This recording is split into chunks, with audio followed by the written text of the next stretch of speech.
दोस्तों नमस्कार। एनसीईआरटी गणित कक्षा 10वीं में आप सभी का स्वागत है। आज हम प्रश्नावली 3.6 का प्रश्न संख्या 1 को 8वां को हल करें। तो आइए क्वेश्चन देखिए क्या पूछ रहा है। निम्न समीकरण के युग्म को रैखिक समीकरण के युग्म में बदल करके हल कीजिए। मतलब ये समीकरण 1 दिया है, ये समीकरण 2 दिया है, ठीक है। इसको रैखिक समीकरण में बदल कर हल कर देना है, मतलब एक्स वाई को मान ज्ञात कर देना है। तो रैखिक समीकरण क्या होता है? जैसे रैखिक समीकरण में इसको कहते हैं, मतलब एक लाइन में लिखा हो 3x + y = 4, मतलब कुछ भी हो सकता है। इधर यहाँ बट्टा में नहीं होना चाहिए, रैखिक समीकरण में इधर बट्टा में नहीं होना चाहिए, इधर बट्टा में हो सकता है तो ठीक है, मतलब ये रैखिक समीकरण है।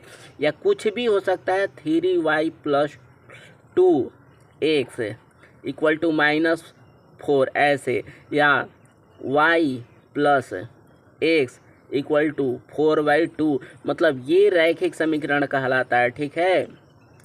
इधर बट्टा में नहीं होना चाहिए, इधर होता है तो ठीक है, नहीं होता है तो भी सही है, ठीक है ना। तो इस चीज़ को रैखिक समीकरण में बदल कर हल करेंगे, ठीक है। तो देखिए इसको कैसे करते हैं रैखिक समीकरण में। ये रफ है, इसको नत लिखिएगा, ठीक है। यहाँ पर ये देखिए, ये चीज़ सेम का सेम यहाँ लिख दिए। इसमें देखिए, इसमें 2 का कॉमन है, यहाँ पर 2 का कॉमन है तो 1/2 को कॉमन कर दिए। तो इसमें से 2 को कॉमन कर दिए तो 2 बाहर निकल गया। 1/3x + y, 1/3x + y, ये माइनस है तो माइनस, ठीक है। फिर 1/2, तो यहाँ तो 1/2 बाहर निकल गया कॉमन, तो इसमें से 1/2 बाहर निकल गया तो कितना बचेगा? किसी नंबर में एक छिपा रहता है, यहाँ 1 × 1 हम 2 बार लिख सकते हैं, मतलब यहाँ एक और 1 हम लिख सकते हैं, ठीक है ना। 1/2 1 बाहर आ गया तो 1/3x - y यहाँ बच गया, बराबर। ये देखिए 1 - 1/8 तो यहाँ है, ठीक है। अब यहाँ क्या करेंगे, ये देखिए, ये 2 जो है बताए थे नीचे नीचे गुणा में रहता है, चाहे ऊपर ऊपर में गुणा में रहता है तो कट जाता है। नहीं जानते हैं तो आप लोग जान जाइए, ऐसा नियम होता है, रूल होता है। तो ये 2 इसको काट देगा कितना बार में? 4 बार में। तो ये हो गया -1/4 आ गया, ठीक है। अब आगे देखिए इसको कैसे करेंगे। अब यहाँ पर ये, अब इतना को हम कुछ भी मान सकते हैं, ए मान ले रहे हैं और इसको बी मान ले रहे हैं, ठीक है। तो यहाँ लिखेंगे माना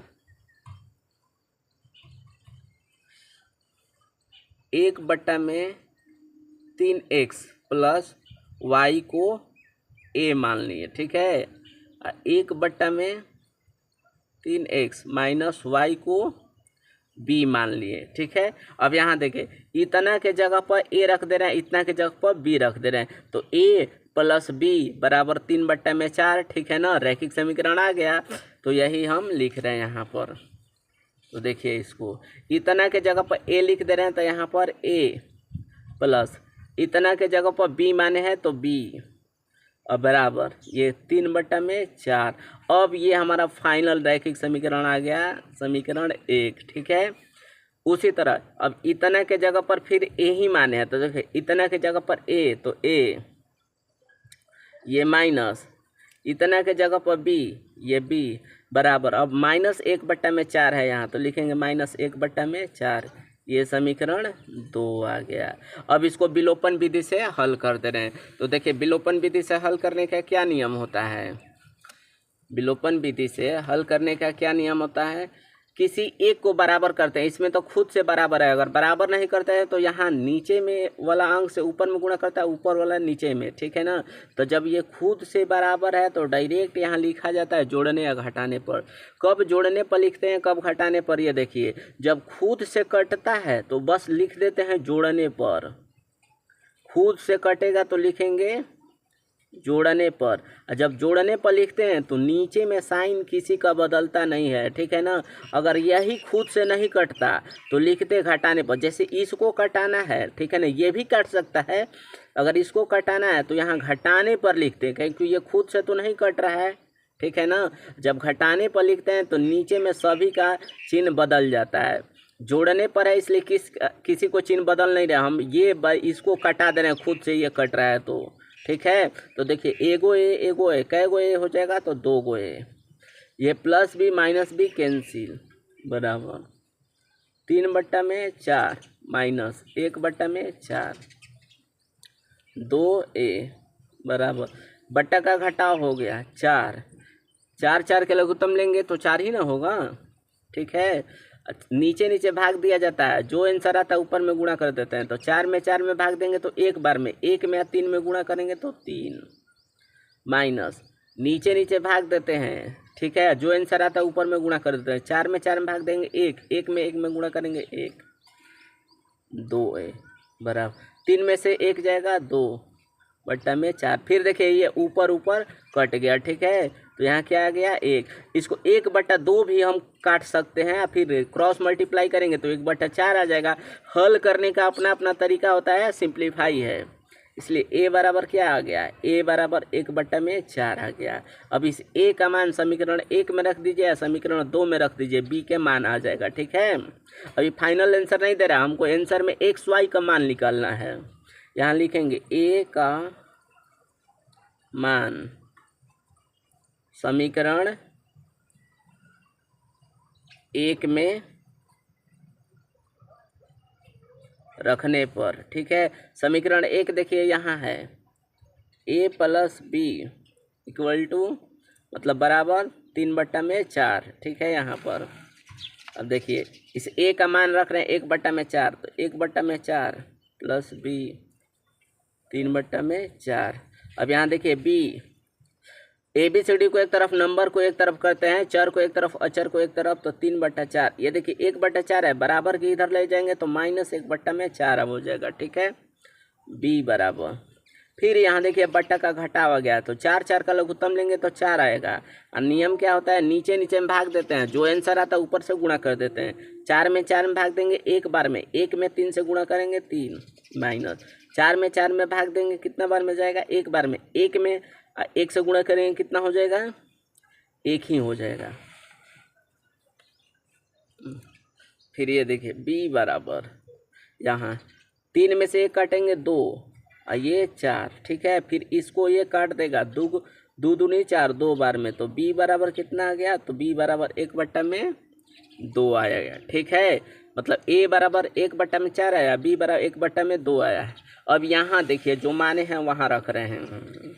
यहाँ पर ये देखिए 1/3x प्लस वाई बराबर a माने हैं, 1/3x माइनस वाई बराबर b रख रहे हैं। अब यहीं a और b के मान रखेंगे तब यहाँ से x y का मान दे देगा। तो देखिए यहाँ रख रहे हैं 1/3x प्लस वाई, दिखाई दे रहा है ना, हाँ ठीक है दिखाई दे रहा है, बराबर a। ये 1/3x प्लस वाई, a का मान कितना आया है, तो a का मान कितना आया था, तो a का मान देखिए 1/4 आया, तो यहाँ 1/4 रख रहे हैं।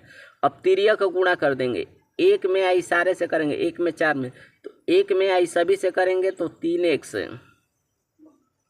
Plus Y.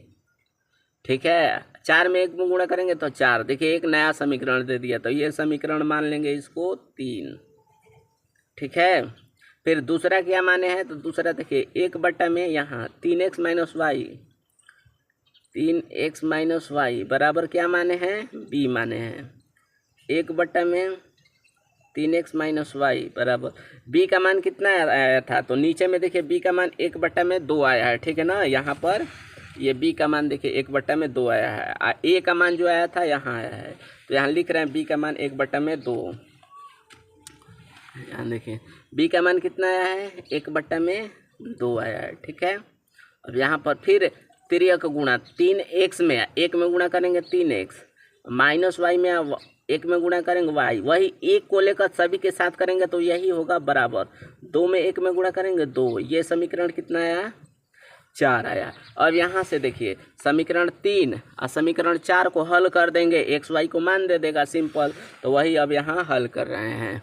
देखिए तो समीकरण 3 क्या था हमारा, तो 3x plus Y equal to 4, यही ना समीकरण 3 है, ये समीकरण 3। ठीक है, ये समीकरण 4 ये है, तो लिख दिए समीकरण 3 यहाँ पर। ठीक, ये समीकरण 3, समीकरण 4 कितना है, 3x माइनस वाई बराबर 2। ठीक है, ये समीकरण एक बार लिख दे रहे हैं यहाँ 3 समीकरण 4। अब किसी एक को बराबर करते हैं, आगे वाला पीछे वाला, इसमें भी खुद से बराबर है। जब खुद से बराबर है तो जोड़ने घटाने पर लिखते हैं यहाँ पर। तो देखिए क्या होगा, जब खुद से कटता है, देखिए ये कट गया तो डायरेक्ट लिख लेते हैं जोड़ने पर, ठीक है। जब जोड़ने पर लिखते हैं तो चिन्ह बदलता नहीं है, ठीक है ना। वही यहाँ घटाने पर लिखते हैं, जब खुद से नहीं कटता है तो लिखेंगे घटाने पर, और नीचे में सभी का चिन्ह बदल जाता है। जो प्लस होता है माइनस हो जाता है, जो माइनस रहता है प्लस में हो जाता है, तीनों में। तो जोड़ने पर चिन्ह नहीं बदलता है, यही नियम होता है, यही रूल होता है विलोपन का। तो देखिए अब जोड़ रहे हैं, 3 गो एक्स 3 गो एक्स 6 गो एक्स, ये प्लस वाई माइनस वाई ये कट गया, ठीक है, बराबर 4 और 2 6 यहाँ पर x बराबर 6/6 गुणा में अगला स्टेप में भाग में आ जाएगा 1। x बराबर क्या आंसर दे दिया, 1 दे दिया, ठीक है, x बराबर 1। अब यहाँ लिखेंगे x का मान समीकरण 1 में रखने पर, x का मान समीकरण 1 नहीं सॉरी 3 या 4 में रखिए, 3 में रखने पर, ठीक है। तो समीकरण 3 क्या है, 3x प्लस वाई बराबर 4। x का मान देखिए यहाँ रख रहे हैं 3 अगुणे 1 प्लस वाई बराबर 4। y बराबर इसमें गुणा करेंगे तो 3 होगा, ठीक है।